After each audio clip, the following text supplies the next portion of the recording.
नमस्कार. कधी विचार केलाय का की आपल्या संविधानातच एक अशी ताकद दडलेली आहे जी एका ढालीसारखी आपल्याला भेदभावापासून वाचवते? हो, आणि आज आपण त्याच शक्तिशाली कलमाबद्दल म्हणजे अनुच्छेद 15 बद्दल सोप्या भाषेत जाणून घेणार आहोत. समजा कोणी जात, धर्म किंवा लिंगावरून भेदभाव करत असेल तर त्याला कोण रोखतं? तर याचं एकदम स्पष्ट उत्तर आहे आपलं संविधान. हो, संविधानाने अशा कोणत्याही भेदभावावर सरळसोट बंदी घातली आहे. चला, हे अजून सोप्या शब्दात समजून घेऊया. विचार करा, तुम्ही कुठल्या तरी हॉटेलसमोरून जाताय आणि तिथे एक पाटी लावली आहे, दलितांना प्रवेश नाही. आता हे फक्त चुकीचं नाहीये, तर हे पूर्णपणे बेकायदेशीर आहे. आणि का? तर याचं कारण आहे थेट अनुच्छेद 15चं उल्लंघन. तर मग या इतक्या मोठ्या सामाजिक प्रश्नावर आपल्या संविधानाने काय उपाय शोधला? तर हे उत्तर मिळतं संविधानाच्या भाग 3 मध्ये, जिथे आपले मूलभूत हक्क दिलेले आहेत. आणि याच हक्कांचा एक सगळ्यात महत्वाचा भाग म्हणजे अनुच्छेद 15. तर हे अनुच्छेद 15 नेमकं काय म्हणतं?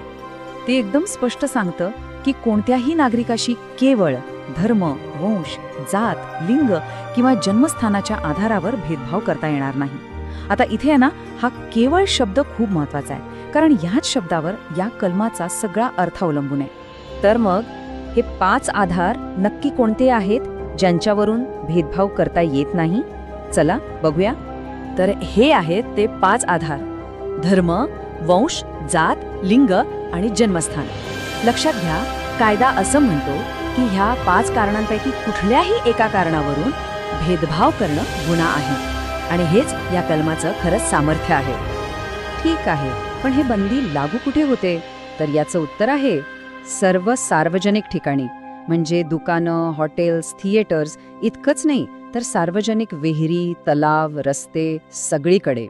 सोपं उदाहरण घ्यायचं तर रेल्वे स्टेशनवर अशी वेगळी रांग असूच शकत नाही की ही फक्त अमुक जातीसाठी आहे. नाही, कारण ती जागा सर्वांसाठी खुली असलीच पाहिजे. चला, आतापर्यंत जे पाहिलं त्यातले काही महत्त्वाचे शब्द पटकन समजून घेऊ. भेदभाव म्हणजे अशी गोष्ट ज्याला कायद्याने मनाई आहे. आधार म्हणजे धर्म, वंश वगैरे कारणं. सार्वजनिक ठिकाणं म्हणजे जी सगळ्यांसाठी खुली आहेत. आणि एक महत्त्वाचा शब्द आहे विशेष तरतुदी, ज्याबद्दल आपण आता पुढे बोलूच. हे शब्द या कलमाचा आत्मा आहेत असं समजा. पण थांबा, अनुच्छेद 15 फक्त हे करू नका, ते करू नका असं सांगत नाही. त्यात एक खूप इंटरेस्टिंग आणि महत्त्वाची गोष्ट आहे, आणि ती म्हणजे विशेष तरतुदी करण्याची परवानगी. आता हे ऐकल्यावर मनात प्रश्न येतोच की अरे, या समानतेच्या नियमाला काही अपवाद वगैरे आहेत की नाही? तर उत्तर आहे हो, आहेत. पण गंमत अशी आहे की हे अपवाद भेदभाव वाढवण्यासाठी नाहीत, उलट समाजात खरी समानता आणण्यासाठी आहे.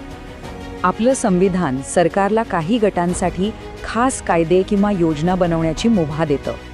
कोण आहेत हे गट? तर महिला, लहान मुलं आणि जे सामाजिक आणि शैक्षणिकदृष्ट्या मागास आहेत, म्हणजे ओबीसी, SC, ST. आता प्रश्न येतो, असं का? कारण आपल्या संविधान निर्मात्यांना हे पक्क माहीत होतं की इतिहासात झालेल्या अन्यायामुळे हे गट इतरांच्या खूप मागे राहिले आहेत. आणि याच विशेष तरतुदींमधून आपल्याला आरक्षण किंवा रिझर्वेशनसारखी धोरणं दिसतात. ह्यामागचा उद्देश काय?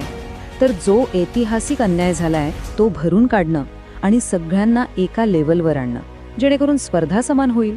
म्हणजे बघा, हा समानतेच्या नियमाला छेद नाहीये, उलट खरी समानता साधण्याचा हा एक प्रयत्न आहे. तर मग ह्या सगळ्या कायद्याच्या नियमांच्या मागे मूळ उद्देश काय आहे? आपल्या संविधानाला नेमकं काय मिळवायचं आहे? अगदी एका वाक्यात सांगायचं तर भेदभावमुक्त भारत. हो, एक असा भारत जिथे कोणाची जात, धर्म किंवा लिंग हे त्याच्या प्रगतीत अडथळा बनणार नाही. म्हणून लक्षात घ्या, हे फक्त कायद्याच्या पुस्तकातलं एक कलम नाहीये, तर हे आपल्या संविधान निर्मात्यांनी पाहिलेले खूप मोठं स्वप्न आहे. एका खऱ्या अर्थाने समान भारताचं स्वप्न. तर आज आपण अनुच्छेद 15 समजून घेतलं, जे आपल्याला समानतेचं वचन देतं.